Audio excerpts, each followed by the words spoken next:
Bom, boa tarde a todos.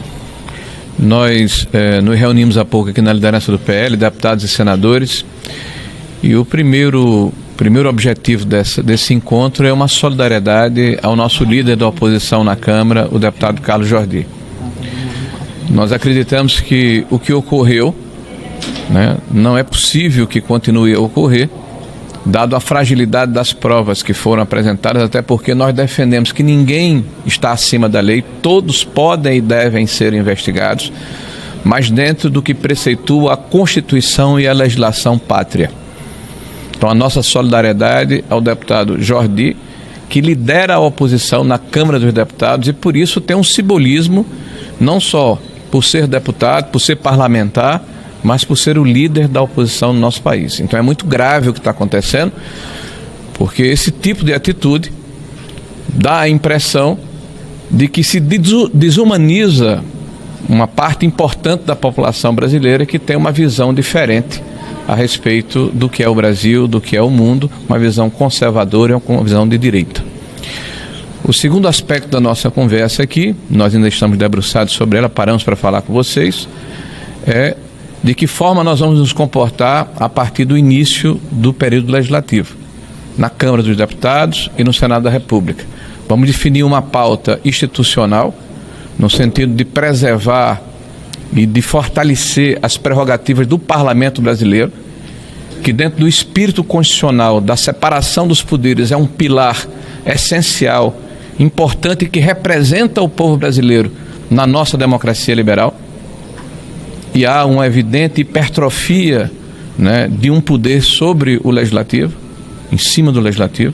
Então nós vamos definir em conjunto aqui pautas que unem a oposição, a situação, que dizem respeito à preservação das prerrogativas e de como o parlamento deve funcionar nesse equilíbrio necessário entre os poderes da República, entre o legislativo, entre o executivo e o próprio judiciário, que deve ser inerte e deve ser árbitro das eventuais contendas, né, que a sociedade apresenta, e não um propositor de ações como está acontecendo agora, como um padrão. Porque o que aconteceu em 2019 e que era uma excepcionalização, uma excepcionalidade, virou um padrão dentro do Supremo Tribunal Federal, onde dezenas de processos estão sendo abertos de ofício. E isso certamente desequilibra o processo democrático, inclusive da forma como eles estão sendo instituídos. E por fim,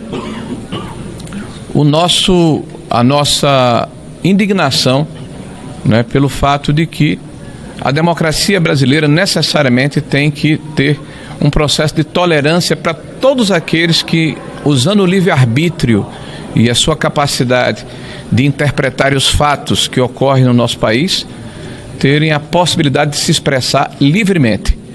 E nós estamos vendo agora uma crescente de vozes, né, que tentam cercear esse direito fundamental do cidadão brasileiro e que caracteriza a democracia. Eu vou passar aqui agora para o nosso amigo Jordi, que certamente vai falar a respeito da sua situação, mas também, principalmente, representando a oposição na Câmara e nos representando a todos nesse momento.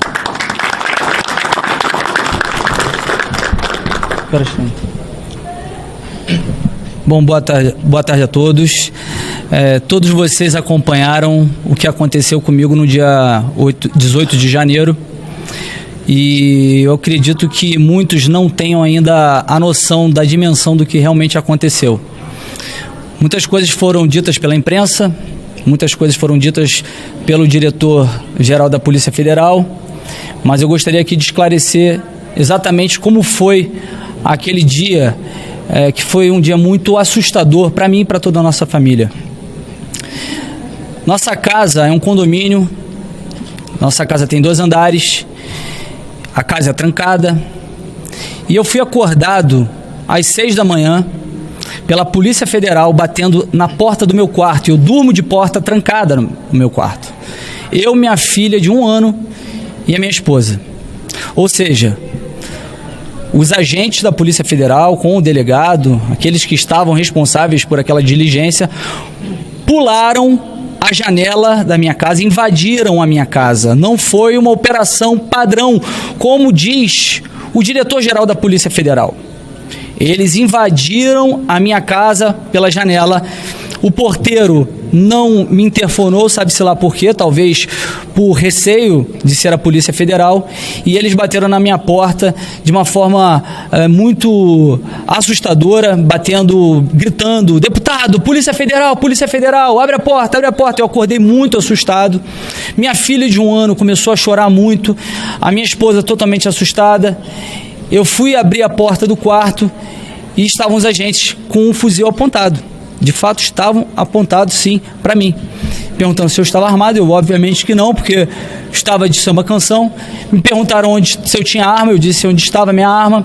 Eles foram até o local onde estava a arma, pegaram a arma, me convidaram para ir até a sala no andar de baixo, abriram a minha casa, pegaram 2 pessoas vizinhas para que fossem testemunhas daquela diligência. Minto, antes disso eles ainda falaram: nós estamos aqui para cumprir um mandado de busca e apreensão. E eu falei: já sei, Alexandre de Moraes. Ele: exatamente. Não sabia o que era, mas desci e fiquei esperando aquela diligência acabar, os vizinhos acompanhando tudo aquilo que estava acontecendo. Pegaram um cofre na minha casa, eu disse que não precisava levar o cofre, que eu iria abrir o cofre. Estava lá meu passaporte diplomático, pegaram meu passaporte diplomático, pegaram R$1.000 dentro. Eu falei que se quiser levar minha fortuna, pode levar. Eles falaram que não precisava, já que não era uma quantia muito grande de dinheiro. E no final das contas, eles foram embora. Eu tive acesso depois às notícias que já estavam circulando. E aí fui entender que, na verdade, eu estava sendo alvo de uma operação, aliás, de uma etapa da Força-Tarefa da Lesa Pátria, da Operação Lesa Pátria. E aquilo ali me indignou muito, me deixou realmente muito revoltado, porque eu nunca incitei o 8 de janeiro. Eu nunca falei com qualquer pessoa que seja que aquilo ali deveria ser feito. Eu fui saber do 8 de janeiro no dia 7.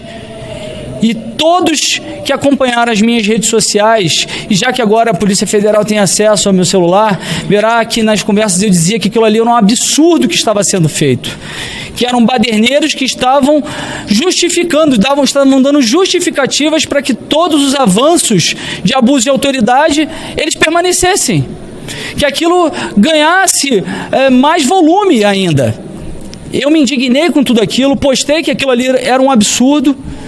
Nunca incitei ninguém para ir para a frente dos quartéis-generais, embora todos tenham o direito legítimo garantido pela Constituição Federal de se manifestar pacificamente, onde quer que seja. Creio que nem era o local apropriado, caso fossem contrários ao governo, porque realmente muitas pessoas estavam se manifestando contrariamente ao governo eleito, e isso é legítimo da nossa Constituição, mas em momento algum eu incitei nada. Não há nenhuma conversa minha, nenhum tipo de mensagem em que eu estou fazendo declarações de apoio a qualquer tipo de coisa como essa que está acontecendo. E aí eu vi um papel muito ridículo que alguns veículos de imprensa fizeram, que assim, eu fico até me questionando quantas vezes eu fui enganado pela imprensa, porque eu vi alguns veículos colocando como se fosse realmente um fato verdadeiro, comprovado, de que eu tinha relações com tudo isso que está acontecendo, que tinham mensagens que demonstram que eu sou mentor e articulador de atos antidemocráticos, do 8 de janeiro, de bloqueios de rodovias. E eu me perguntava, que mensagens são essas? Que mensagens são essas, já que estão falando com tanta propriedade que há mensagens que demonstram que eu tenho participação com tudo isso? E aí veio a grande surpresa. Pegaram uma mensagem, uma troca de mensagens, em que o CVC me chama de meu líder. Meu líder. Quantos de nós aqui são chamados de meu líder em Brasília? Meu líder porque ele fez campanha para mim. E aí distorcem tudo o que ele disse, em que ele fala qual direcionamento tem poder de parar tudo. E eu falo para ele: tá podendo falar? Me liga, ou posso te ligar, alguma coisa nesse sentido. E eu tenho plena convicção, não me recordo de qual foi o diálogo que nós fizemos, que já faz tanto tempo, mas eu tenho plena convicção de que eu falei: cara, isso não vai dar em nada. Isso não vai dar em nada.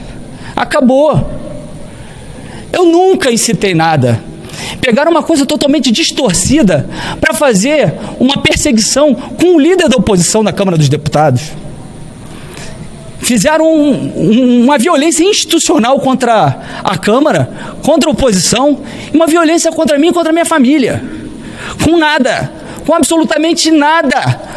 É tão frágil aquilo ali, é tão frágil, que a imprensa deveria ter vergonha na cara e dizer que aquilo ali é ridículo para que embasasse uma busca e apreensão. Um diálogo totalmente distorcido, sem nada que pudesse realmente dizer que eu tinha alguma relação, e uma foto que mostrava que o CVC estaria no 8 de janeiro, que foi uma foto adulterada por ele próprio, de uma infantilidade, uma imaturidade, uma burrice da parte dele, que nós descobrimos agora há pouco, que foi ele, de fato, que fez isso.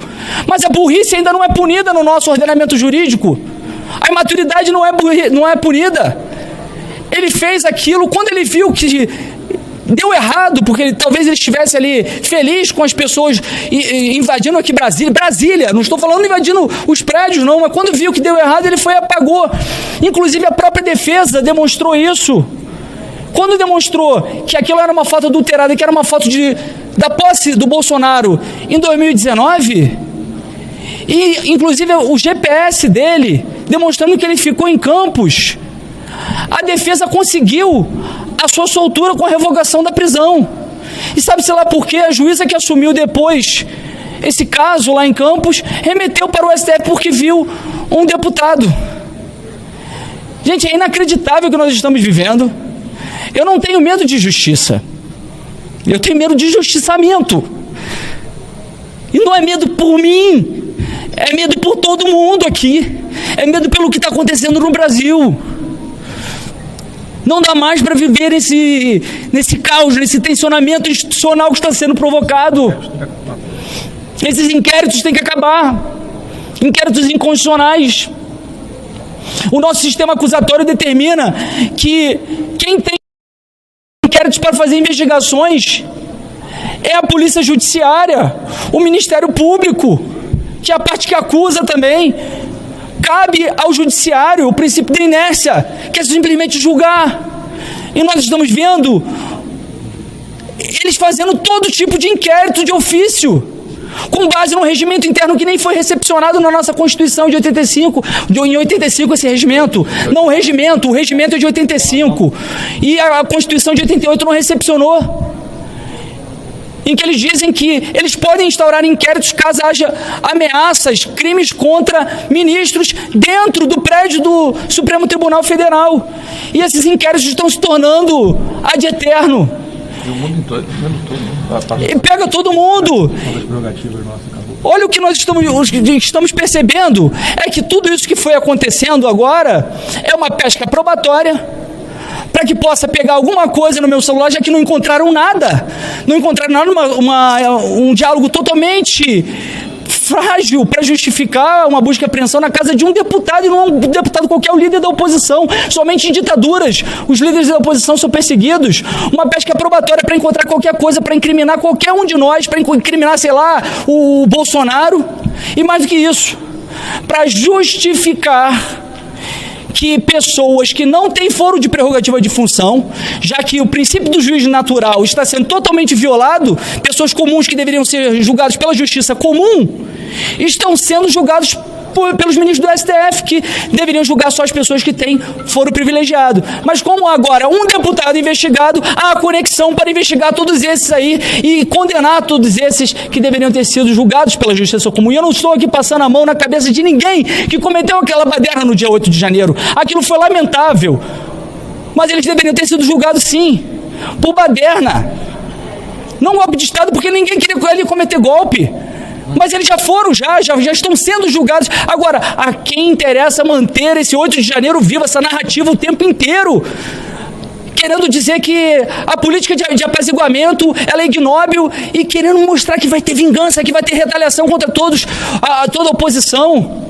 O nosso dever de oposição é sim lutar aqui pelo que nós acreditamos contra esse governo eleito. E nós faremos isso. Mas perseguições do judiciário nós não podemos mais aguentar. Eu clamo aqui ao presidente da Câmara, ao presidente do Senado, para que possam fazer com que o nosso poder volte a ser respeitado. Nossas prerrogativas estão sendo totalmente violadas. Precisamos urgentemente restabelecer a normalidade democrática no nosso país. Esse tensionamento, essa guerra que está sendo instituída por algumas pessoas no Supremo Tribunal Federal, só está causando cada vez mais dor. Parece que querem dizimar a oposição, que querem desumanizar a oposição. Eu não sou bandido. Eu não sou bandido. Eu nunca incitei 8 de janeiro, eu nunca provoquei baderna, eu nunca, muito menos financiei, não tem nenhuma prova contra mim com essas coisas que estão aí querendo divulgar. A minha família foi atacada, a minha privacidade foi violada. E aí, esses que estão defendendo tudo isso que está acontecendo, eu quero ver se eles gostariam de ver a sua intimidade, a sua privacidade ser violada da forma que foi a minha, e com nada, absolutamente nada. E repito aqui, não tem medo da justiça, tem da injustiça, do justiçamento. Nós vamos aqui fazer alguns direcionamentos a partir da próxima semana, mas não direcionamentos de vingança, de querer mais caos, mais tensionamento, mas que a gente possa resgatar as nossas prerrogativas parlamentares, a normalidade democrática do nosso país. Não dá mais para aguentar dessa forma, pessoal, não dá. Eu sou um parlamentar eleito pelo povo, tenho minhas prerrogativas parlamentares, assim como todos nós que estamos aqui. Eu defenderia isso de qualquer parlamentar que fosse, até se fossem parlamentares da esquerda. E o que nós estamos vendo são pessoas torcendo para que nós sejamos caçados de forma ilegal, inconstitucional. Não vamos mais permitir que isso aconteça. Há de se ter logo esse diálogo do nosso senador Rogério Marinho e os outros da oposição no Senado com o senador Rodrigo Pacheco para restabelecer essa normalidade democrática. E eu peço a Deus que possa dar fim a tudo isso que está acontecendo. Não dá mais para aceitar isso. Muito obrigado.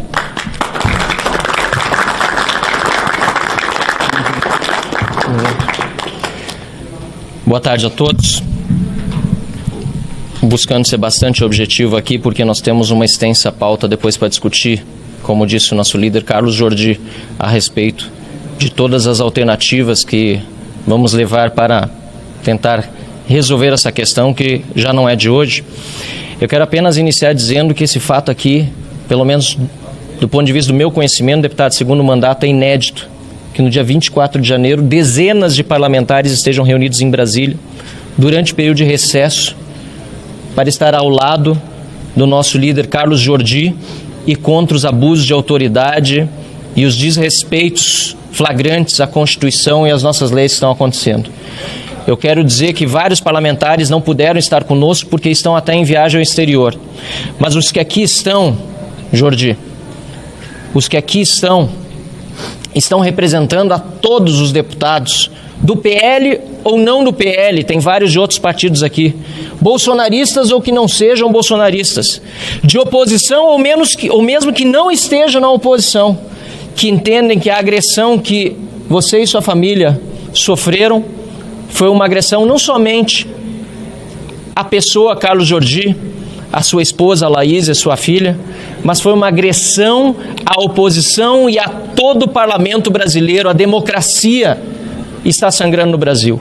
E é por esse mesmo motivo que o primeiro anúncio que nós precisamos fazer neste momento difícil que nós estamos atravessando é que a oposição toda concorda que, ainda que tivesse um processo de transição acontecendo para uma nova liderança do deputado Felipe Barros, com quem também conversamos, e ele mesmo disse que estava de absoluto acordo com essa decisão, a apoiava e a endossava, que o deputado Carlos Jordi permaneça como líder da oposição, porque conta com toda a nossa confiança.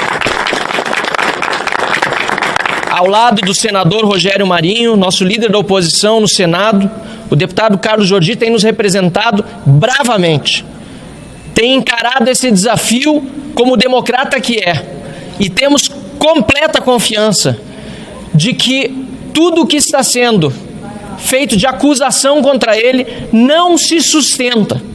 Ele não precisaria nem se defender, porque as próprias notícias veiculadas pela imprensa, apesar das narrativas, claramente demonstram que o deputado Carlos Jordi não cometeu crime algum. E ainda que tivesse algo de evidência contra si, lamentavelmente, houve uma violação das suas prerrogativas, como jamais aconteceu contra outros políticos nesta casa acusados de graves crimes, inclusive comuns e de corrupção, e que não tiveram devassas nas suas casas ou nos seus gabinetes por interferência da presidência da casa, que fez valer as prerrogativas desses parlamentares. Concordemos com elas ou não, estão na Constituição. Infelizmente, essa mesma defesa, até este momento, não coube por parte da casa ao deputado Carlos Jordi. Mas eu quero aqui também, e assim concluindo, saudar a presença do segundo vice-presidente dessa casa, deputado Sóstenes Cavalcante, também membro do PL e da oposição, mas acima de tudo representante, eleito por nós deputados para estar na mesa diretora, e que também já publicamente demonstrou o seu total repúdio ao abuso de autoridade, às ações do STF, da Polícia Federal e do Ministério Público neste caso específico, e que vai poder aqui também, diante da imprensa e diante de todos os presentes que nos acompanham pelas redes sociais, falar sobre os próximos passos que ele, como vice-presidente da casa, e nós, como parlamentares, poderemos dar daqui para frente, para que jamais uma violação de prerrogativa desta forma seja cometida outra vez no Parlamento. Muito obrigado pela atenção de todos.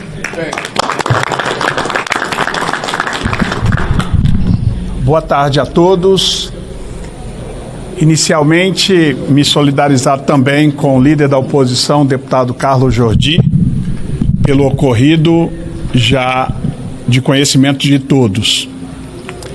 Dizer que na democracia um dos princípios básicos constitucionais é a harmonia entre os poderes. É salutar e democrático que em toda democracia exista a oposição. Sem oposição não existe democracia. Lamentavelmente, já de alguns anos, alguns episódios que a posterior colocaremos toda esta cronologia claramente a vocês, nós estamos vendo um poder sobrepor sobre o outro. O que aconteceu com Jordi não é caso isolado, já é repetido, e para mim isso tem início muito antes de 2019, acho que começa em 2015.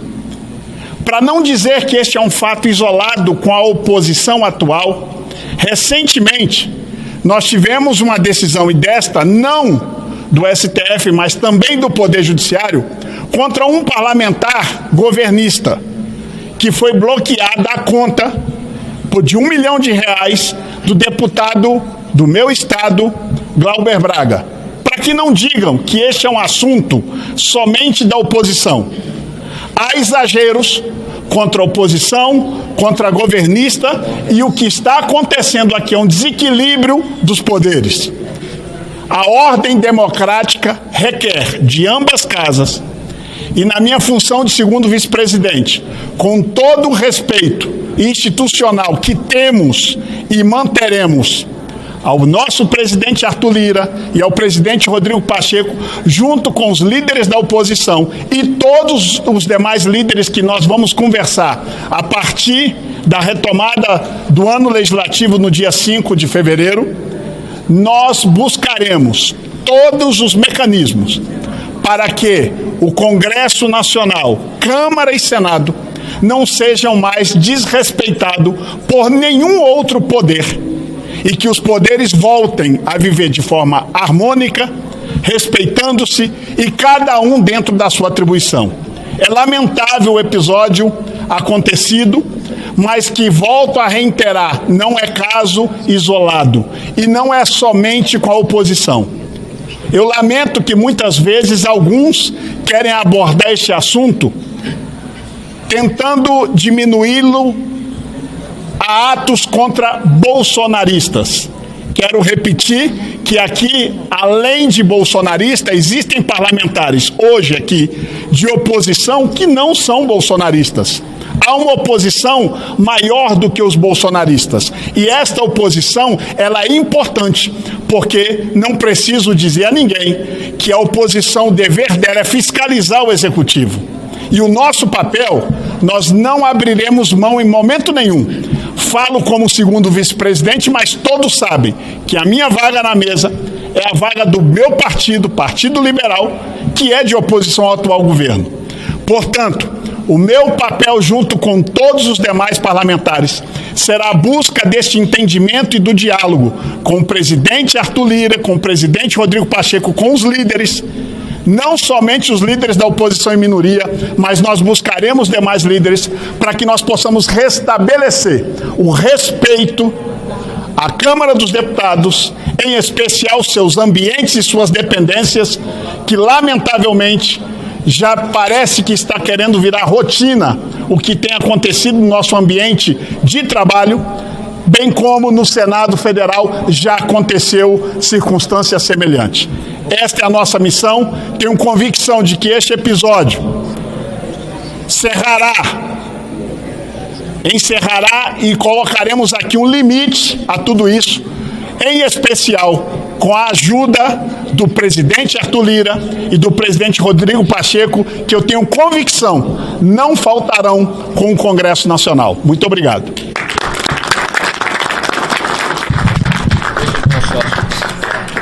Pessoal, antes de dar o encerramento aqui da nossa coletiva, eu gostaria de destacar aqui, mais uma vez, que essa coletiva que nós estamos fazendo, todo esse movimento que nós estamos fazendo, não é por conta da figura do deputado Carlos Jordi, é por conta de um abuso que foi cometido contra a oposição, contra o parlamento, e que não foi o primeiro. Nós já vemos desde lá de trás alguns abusos, algumas invasões de competências, inclusive, que tornaram esse momento insustentável. Eu posso citar aqui, por exemplo, a prisão do deputado Daniel Silveira, que por mais que muitos não concordem, e eu sou um deles, com as coisas que ele disse e a forma que ele disse, ele estava amparado pelo artigo 53 da Constituição e o parágrafo 2º do mesmo artigo, que fala que deputados e senadores, o parágrafo 2º cita isso, após diplomados não podem ser presos salvo em flagrante de crime inafiançável. Ele não cometeu um crime inafiançável. Fizeram uma ginástica para imputar esse crime inafiançável a ele, e hoje ele está preso. Nós temos também o caso da deputada Carla Zambelli, também, que foi alvo de busca e apreensão no seu gabinete, em sua casa, também de forma totalmente ilegal e inconstitucional. Nós vimos também o deputado Deltan Dallagnol, em que fizeram mais uma ginástica para fazer a cassação de seu mandato. O senador Marcos Duval também, em que foi alvo de busca e apreensão. São diversos os casos que demonstram que nós estamos vivendo um momento em que um poder que deveria ser o guardião da Constituição vem agindo ao arrepio da lei, vem a todo momento violando as nossas prerrogativas parlamentares, e nós não estamos querendo aqui fazer retaliações, vinganças, qualquer tipo de agressão, que muitas vezes boa parte da imprensa diz isso, que quando nós queremos recuperar, resgatar as nossas prerrogativas parlamentares, nós estaríamos fazendo ataques ao Supremo Tribunal Federal, e não é isso que nós queremos. Nós queremos que os poderes sejam equidistantes e que os poderes sejam independentes e harmônicos, que haja separação. Sem separação dos poderes não há democracia. Muito obrigado.